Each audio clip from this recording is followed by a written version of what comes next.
Thank you. Michael de Hamel, we're in your hands. Thank you. I've made 3 points on my submission here, one of which is about expenditure on Banks Peninsula. In particular, there is currently a project for putting a new sewage scheme in Akaroa.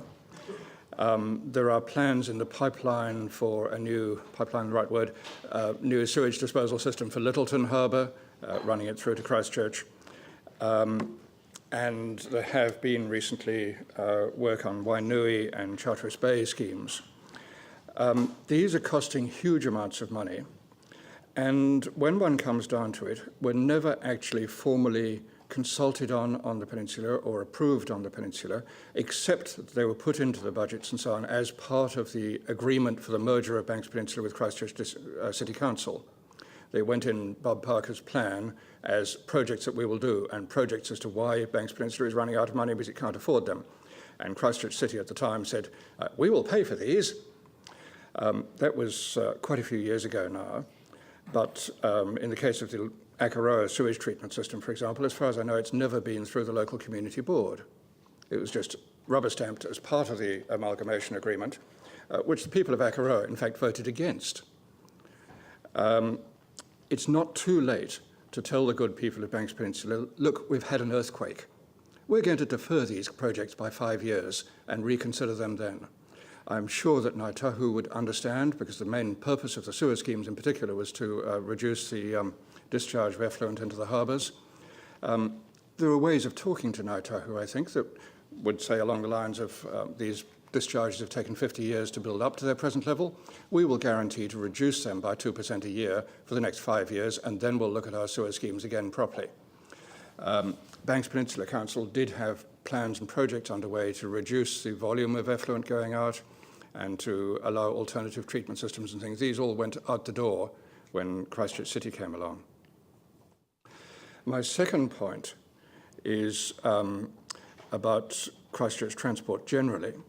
And what I'm suggesting is that at least a small amount should be specifically allocated for research on long-term transport links through the city and beyond.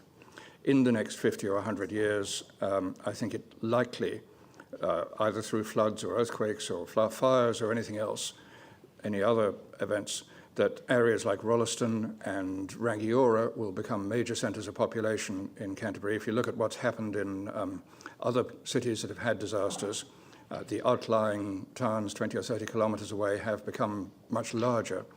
And in 50 years' time, I think we'll find that both Rangiora and Rolleston are communities of maybe 50, maybe 100,000 people.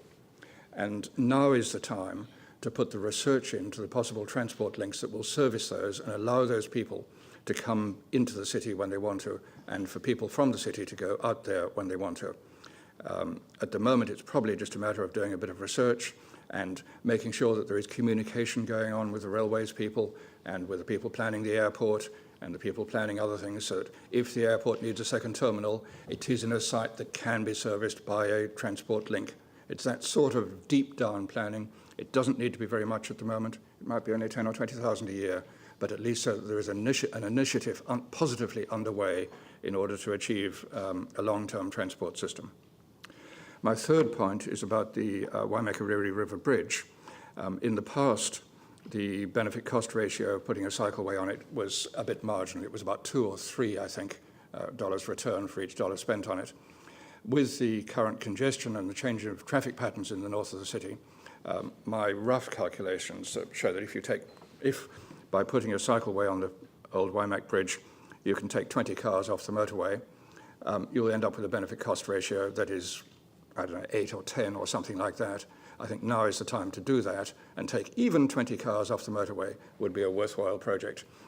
If there are pedestrians people might be able to park their car on one side of the bridge and walk across to their work on the other side. Even if it's only 20 people at Hellers who are living in Belfast, they can park at Bridge End, walk across the bridge to work, save that number of cars. And I think that if the sums are done, one would find that it was a very economic project. While mentioning benefit cost ratios, there's another thing that's happened since the draft plan went out for consultation, and that's the question of Sumner Road in Lyttelton.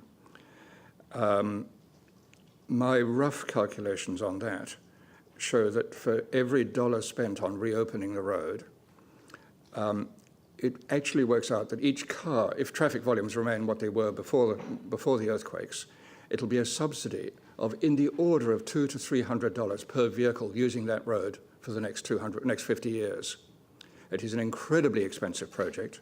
The study reports on it show that the road will be open to the standard that it was previously, and previously it failed when it was required for resiliency purposes.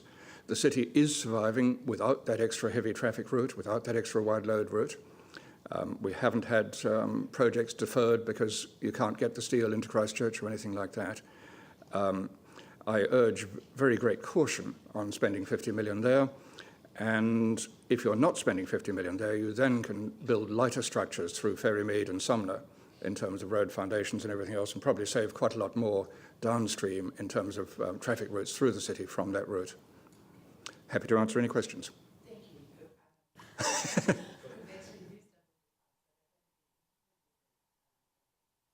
Okay, great. I will be quick in that case. I talk to a lot of people in Charteris Bay, Little River, Wainui, Akaroa, who are really happy with the infrastructure work that council's doing. I'm sure they are. Do you really believe that there is community support for what you're suggesting? I'm not today? saying there is community support. What I said was that the good people of Banks Peninsula wouldn't mind. That's different from community support. They were happy to receive the good manna from heaven from the city council, but they would understand if it got deferred. Yeah. Thanks, Michael. Can I just ask you, like you've suggested that there be and recommended there be further research on public transport routes. Yep. So I'm just wondering, the current model that ECAN are planning, yep, using the hub and spokes model, do you support that model overall, or do you have some other suggestions? There are a whole lot of different ways of doing transport models. They used to have a hub and spoke model for the bus system in Christchurch until they introduced the orbiter, when the whole system changed. The hub and spoke on that occasion was shown to be not satisfactory. The orbiter suddenly got all its traffic things.